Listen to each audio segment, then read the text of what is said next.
क्या कहना चाहते हैं? No comments. No comments. राजनेता और राजनीति पर ये भी काफी आजकल धर्म के बारे में बात कर रहे हैं। स्वागत है। अगली तस्वीर देख लेते हैं किसकी आ रही है।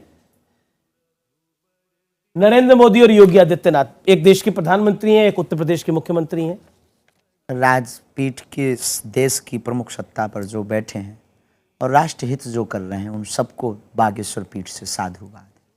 अगली तो कुछ कहना, आप प्रधानमंत्री मोदी जैसा काम कर रहे हैं, उस पर आप कुछ प्रतिक्रिया करना चाहते हैं? योगी आदित्यनाथ कुछ काम कर रहे हैं, किसी पर क्या कहेंगे? जो कर रहे हैं सब हमारे लिए, तो सब जो भी कर रहे हैं सब बढ़िया है। नमस्कार व्यूअर्स, आज मेरे साथ एक बेहद खास मेहमान होंगे। इनकी उम्र भले ही केवल 27 साल है, लेकिन इनके बोल पूरे देश में चर्चा और विवाद दोनों का विषय बने हुए हैं। ये खुद को कट्टर सनातनी हिंदू राष्ट्र का पक्षधर और घर वापसी के सबसे बड़े प्रायोजक बताते हैं। जोरदार तालियों के साथ स्वागत कीजिए बागेश्वर धाम के प्रमुख धीरेंद्र शास्त्री महाराज का। अभिनंदन है आपका।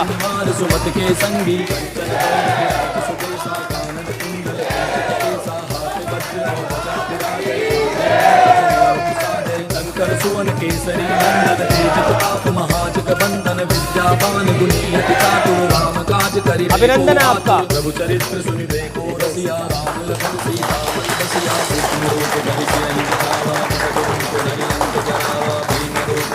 शास्त्री जी, आपका अभिनंदन है। पहले तो स्वागत है आपका न्यूज 18 के इस मंच में। बहुत बहुत धन्यवाद, बहुत बहुत साधुवाद, और आर पार के इस कार्यक्रम को भी बागेश्वर पीठ की ओर से बहुत बहुत धन्यवाद। बहुत बहुत आभार आपका। लेकिन आपकी जबरदस्त फैन फॉलोइंग है। मैं युवाओं के हिसाब से अगर पूछूं तो जबरदस्त फैन फॉलोइंग है। आपका बड़ा क्रेज है। इतना क्रेज तो बॉलीवुड एक्टर्स का भी नहीं होता। लेकिन आज मैं आपसे एक सवाल पूछना चाहता हूं कि आपकी इस फैन फॉलोइंग का बड़ा राज क्या है? आप जादूगर हैं, चमत्कार दिखाने वाले हैं, आखिर धीरेंद्र शास्त्री है कौन? पहली बात तो हमारी कोई फैन फॉलोइंग नहीं है, हमारा तो पूरा परिवार है। फैन फॉलोइंग तो उनकी होती है जो सेलिब्रिटी होते हैं। I am not celebrity, I am not actor, I am not film actor. हम तो केवल एक साधारण मानव सनातन का झंडा लेकर चलने वाले एक साधक हैं। हमारी कोई फैन फॉलोइंग नहीं, हमारा परिवार है और हमें गर्व है कितना बड़ा परिवार है। लेकिन अगर आपका मैं परिचय पूछूं कि धीरेंद्र शास्त्री कौन है, चमत्कारी हैं, अवतारी हैं, कौन है? धीरेंद्र शास्त्री एक साधारण इंसान है, जैसे आप हैं वैसे हम हैं। बस हनुमान जी के एक साधारण से सेवक हैं। उसका परिणाम है ये कि जो धर्म विरोधी हैं उनके मुंह पर तमाचा लग रहा है।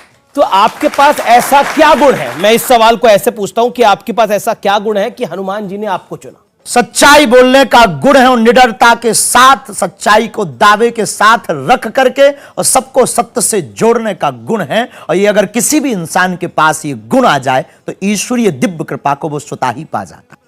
आपका दावा है कि आप पर हनुमान जी की कृपा है, जिसकी वजह से आप लोगों की समस्या का समाधान कर देते हैं। लेकिन आलोचक भी हैं आपके, और बड़ी संख्या में है वो आलोचक।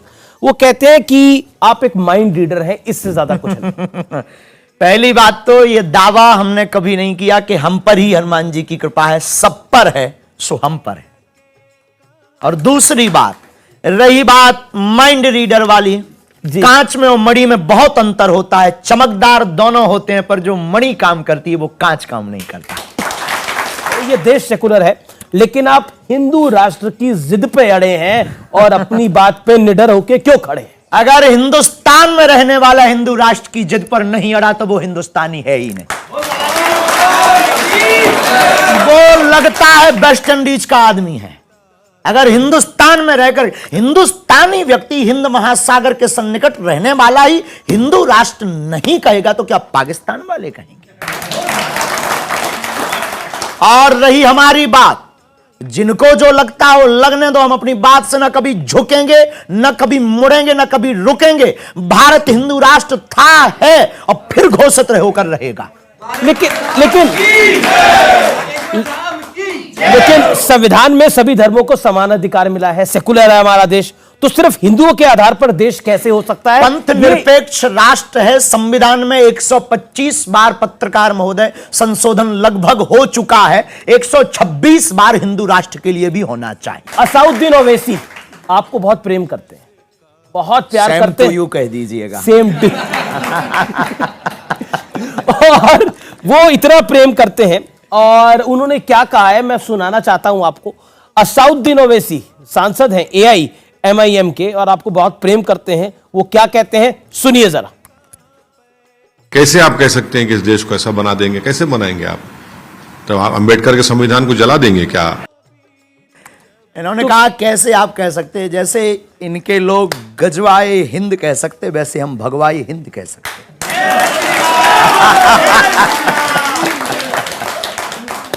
लेकिन जब आप हिंदू राष्ट्र की बात करते हैं तो इसको मुस्लिम विरोधी करार दे दिया जाता है। एक साइकोलॉजी है। साइकोलॉजी है कैसे? एक साइकोलॉजी ऐसे है कि किसी भी सनातनी व्यक्ति को गिराने का बढ़िया उपाय यही है कि किसी पंथ और मजहब को सामने खड़ा कर दो ताकि वो अपने मिशन में सक्सेसफुल ना हो पावे, वो भारत में समानता की नीति ना स्थापित कर पावे, वो राम राज्य की नीति ना स्थापित करवा पावे और इस देश में एकता ना हो पावे, इस देश में धर्म का जो लड़ाई है, पंथ की जो लड़ाई है वो ना मिट पावे। अगर ये मिट जाएगी तो राजनीतिक रोटियां नहीं सिकेंगी। राजनीतिक रोटियां नहीं सिकेंगी। लेकिन आप एक शब्द यूज करते हैं ठटरी के, बहुत प्यारा शब्द है। अब बुंदेलखंडी आदमी अब तो लगभग भारत का प्रत्येक बागेश्वरधाम से जुड़ा हुआ भक्त उस बात को जानता भी है, परिवार के लोग हमारे जानते हैं। ठटरी बरे शब्द का अर्थ है सत्य, यथार्थ, शाश्वत। एक दिन ठटरी सबकी बरनी है और उसकी ठटरी भर चुकी जो सनातन के खिलाफ है। उसकी ठटरी भर चुकी जो सनातन के खिलाफ है। तो सनातन के खिलाफ आप किसको मानते हैं? ठीक जिन लोगों का आपने नाम लिया। आपके एक मित्र हैं शेख मुबारक खान।